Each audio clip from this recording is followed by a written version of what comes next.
odds are probably good that if you're watching my channel, you're probably one of the people who doesn't need to have it explained to you about the whole reason why Twitter can be viewed as kind of been holding the world hostage since, roughly the Kony 2012 time period. That might not have been the exact incident, but it was around that time that the media started really heavily promoting Twitter on big cable news channels, and the beginning of the transition away from just reporting on news to reporting on Twitter, reporting on the news, kind of a thing that's evolved in the years since then.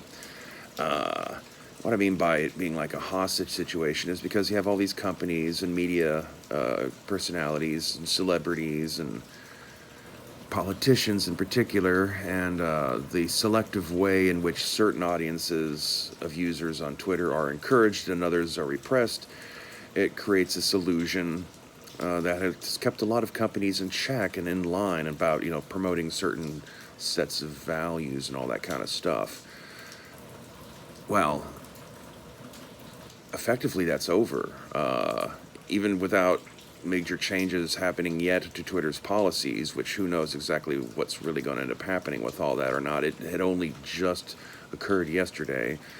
But the attitude on Twitter and on the internet in general seems to be different, because the thing is like a lot of these other social media sites, they themselves are also hostage to Twitter. How much of YouTube's adpocalypses and various things YouTube has done is itself so that YouTube doesn't get called racist on Twitter, and all these various other things.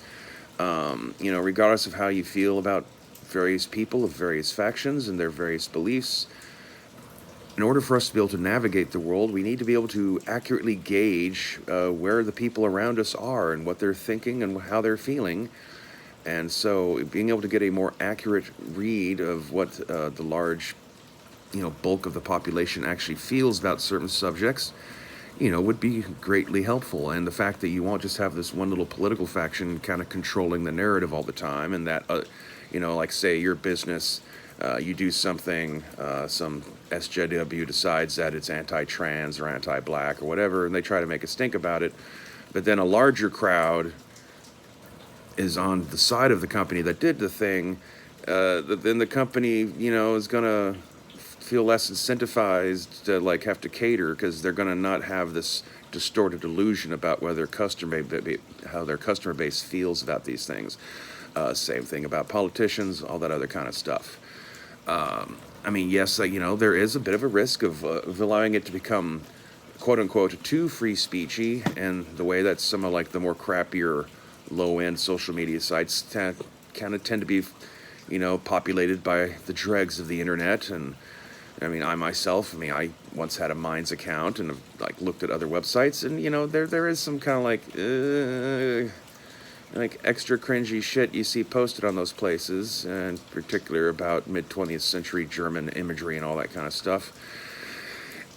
And it doesn't matter, Twitter doesn't have to become a Wild West of opinion. I'd be just as happy if there is just, equal fair enforcement of their terms of services. If you're going to ban people for being hateful and bigoted towards certain groups, well, then that should be universally applied, so that other groups, don't just be left out there for people to be able to talk all the shit they want and never see any consequence for it.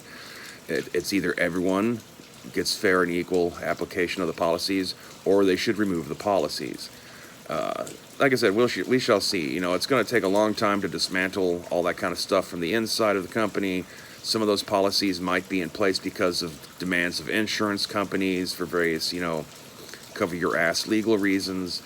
Like I said, it's not the Wild West, and it's kind of a bit too earlyish to say exactly what the new Twitter will be. The new Twitter might die, and that's also fine. The key point in all of this is that Twitter's grip on everything is now over, and it's just a question of how long does it take all the banks and the corporations and the political parties and the various countries around the world who've all been frantically trying to keep Twitter on their good side. It's how long is it going to take for them to realize that, oh, this isn't a problem anymore? You hear whispers that people at the higher ends of companies and the higher ends of political parties don't actually care at all for any of the social justice stuff, but they're doing it because the public record that is the internet, being what it is, they don't want to be so universally bad-mouthed on it because it makes their brand look bad. It ruins the value of their brand. They don't want to be associated with bad thing X and all that kind of stuff. And without the Twitter Stasi out there being able to browbeat everyone as they've been doing for the last decade, it's a breath of fresh air. We'll see. I don't know. The attitude's changed. Certain people feel emboldened. The thing is there's never going to be another Twitter. The people who are quitting Twitter to go to other sites, it's just the other end of the same thing that happened when a bunch of conservatives quit Twitter and tried to go to places like Gab and stuff. They could be similar to Twitter, but they're never going to really quite get there. And convincing all these companies and political organizations to move all their internet apparatus over to a new site that doesn't have quite the same kind of universally large coverage of audience and all that kind of stuff isn't going to be attractive to them. I mean, companies they have whole Twitter departments practically. They actively pay people to run Twitter for them. So what are they going to do with all that? Twitter was built as an advertising platform for them. They're not just going to walk away from it. And so, though, it's going to have a shift on how they present themselves because they're going to have over time, a different idea of exactly what the customer base that they're advertising to is. Hopefully, they'll just get to a point where it's like in the old days, where you see a commercial on television, you can't just instantly leave a comment on it that stays with that commercial forever. In fact, you have to jump through quite a few hoops in order to be able to lodge a complaint with the company about something you saw on TV, or this brand was on an episode of Roseanne and I don't like that. All that. That's how it filters out the casuals. When you're able to just drop a comment on an ad on YouTube or an ad that's on Twitter or any other social media site, that's too easy for people to give feedback. Some of those people aren't serious. Some of those feedbacks aren't accurate. Some of this shit is trolling. There are people on both sides who've been trolling and lying throughout this entire process. I have no doubt that there's a good percentage of the people who are posting this is terrible kind of stuff on Twitter yesterday over the news that are just saying that in order to be able to, signal to their social group that they're still cool, but it might not at all reflect how they feel on the inside, because as much as the internet and text message communication might simulate telepathy in terms of being able to communicate thoughts with very little filtering, there is still some amount of conscious filtering. So it's not like it's an actual, true, 100% accurate read of what people are really thinking.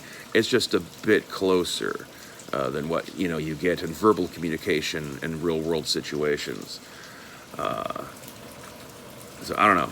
We'll see how things go. It's too early to declare sunshine is rising and the world's going to be a place full of puppies and flowers and all's going to be good and we're all going to bask in the glory of Jesus and all that kind of shit. There's none of those things.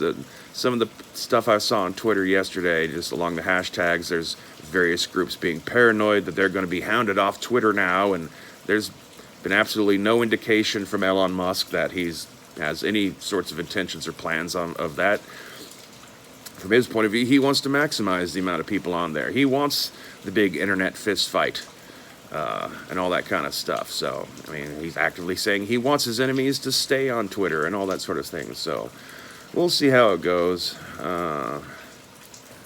Whether or not I start making a more active use of my Twitter account, we'll see.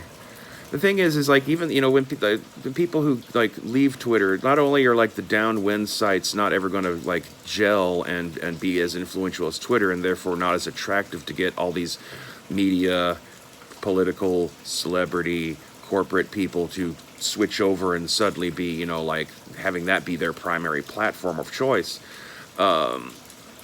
It's also the fact that social media of various types, they're all designed like cigarettes. They're mentally addictive. Switching to an alternate media site, even if it's really similar to the one that you're trying to get away from, it's never really going to quite scratch the itch the same way. Quitting Twitter to use another Twitter-like site is like going from heroin to methadone. It's never really going to quite get you that high that you wanted. So anyway, I guess on that note, hit like and subscribe, or unsubscribe, I don't care. And waspinated stay.